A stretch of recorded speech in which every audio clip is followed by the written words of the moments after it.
சாரமான குழம்பு செட்டிநாடு ஸ்டைலில் வச்சுருக்கேன் பாருங்கள். ஒரு கடாயில் லைட்டாக எண்ணெய் ஊற்றிக்கலாம். நிறைய எண்ணெய் ஊற்றக்கூடாது. லைட்டாக கடாயில் எண்ணெய் ஊற்றிருக்கேன். மல்லிப்பொடி, காரம் நம்மளுக்கு தேவைக்கு தகுந்தாலும் போட்டுக்கலாம். லேசாக வறுத்துடணும். அது கூடவே சோம்பு, சீரகம், மிளகு, சீரகம், பட்டை, கிராம்பு, ஏலக்காய், பிரிஞ்சி இலை இதையும் கலந்து ஒன்றா வறுத்துடணும். கறியெல்லாம் பார்த்துக்கலாம்.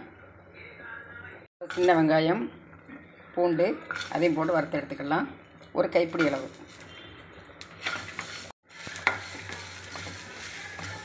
ரொம்ப கறியிடக்கூடாது. அடுத்து தக்காளி, பெரிய தக்காளி ஒரு தக்காளி அதையும் கலந்துவிடும். ரொம்ப வதக்கணும் இல்லை, இந்த அளவு வதங்கினா போதும். இப்போ ஆற வச்சு மிக்சியில் ஒரு அரைச்சி அடிச்சுட்டு வந்துடுவேன். மசாலாவில் சிறிதளவு புதினா, ஒரு சின்ன கொஞ்சம் அளவு மல்லித்தலை போட்டு ஒரு சுற்றி எடுத்துடலாம்.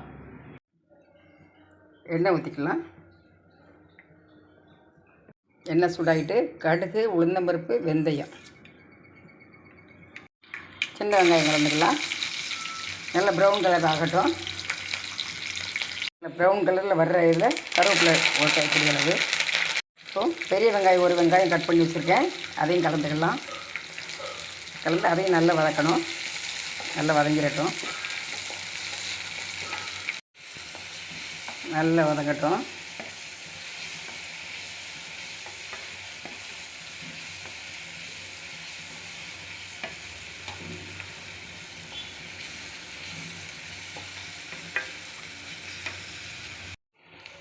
நல்லா வதக்கிட்டு ஏற்கனவே இந்த மாதிரி குழம்பு வைக்கிறதுக்கு, கிரேவி இந்த மாதிரி வைக்கிறதுக்கெல்லாம் வெங்காயத்தை வதக்கி ஏற்கனவே நிறைய வீடியோக்கள் போட்டிருக்கேன்.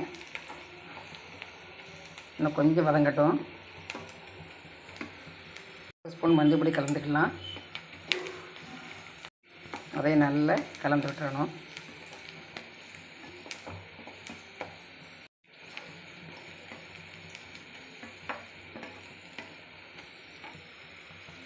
இஞ்சி பூண்டு பேஸ்ட்டு ஒரு அரை ஸ்பூன் போட்டிருக்கேன், அதையும் நல்லா வதக்கிடணும்.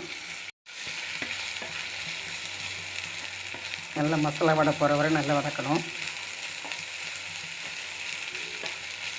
அப்புறம் அரைச்சி வச்சில் மசாலா இருக்குல்ல, அதிலையும் கலந்துக்கலாம். கலந்து அதையும் ஒரு வதக்கணும். அதையும் நல்லா வதக்கி எடுத்துடலாம். கழுவு நல்லா அந்த தண்ணி இருக்குல்ல, அதை கலந்துக்கலாம். கலந்து எடுத்துக்கிடுங்க. கிரேவின்னு இந்த அளவு இருக்கட்டும். குழம்புனா கூட கொஞ்சம் தண்ணி விட்டுக்கலாம். இதுக்கு தேவையான கல் உப்பு கலந்துக்கலாம். அதையும் போட்டு கலந்து விட்டுறணும். நல்லா கொதிக்கட்டும். காரம் உங்களுக்கு தேவைன்னா கூட கொஞ்சமாக காரப்பொடி வேணால் போட்டுக்கலாம். கொதிக்கட்டும். இப்போ குழம்பு நல்லா கொதிச்சிட்ருக்கலாம். இப்போ கொஞ்சம் ஆஃப் பண்ணி விட்டுறோம். நம்ம ஒரு செகண்ட் ஆஃப் பண்ணி போட்டுறோம்.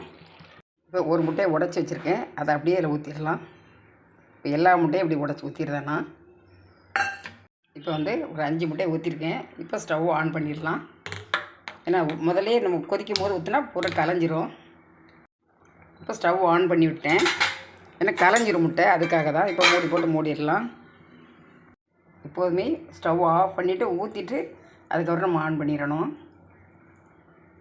ஏன்னா மொத்தத்தில் நம்ம அப்படியே கொதிக்கும் போது ஊற்றினா முட்டை பூரா கலைஞ்சிரும். கொஞ்சம் நேரம் அப்படியே மூடி வச்சு கொதிக்கட்டும். குழம்பு எப்படி இருக்குன்னு பார்க்கலாமா?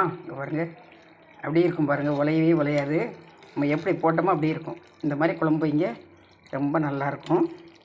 இந்த மாதிரி கரண்டி போடுங்க. குழிக்கரண்டி, குழம்பு கரண்டி போட வேண்டாம். எல்லா முட்டையுமே நான் 5 முட்டை ஊற்றினேன், 5மே உடையில பாருங்கள்.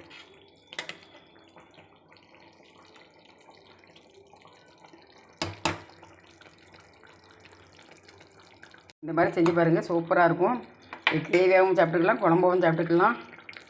இதேமாரி செஞ்சு பாருங்கள். லைக் பண்ணுங்கள், ஷேர் பண்ணுங்கள், சப்ஸ்கிரைப் பண்ணுங்கள், பெல் பட்டனை கிளிக் பண்ணுங்கள். ஃபுல் வீடியோ பாருங்கள்.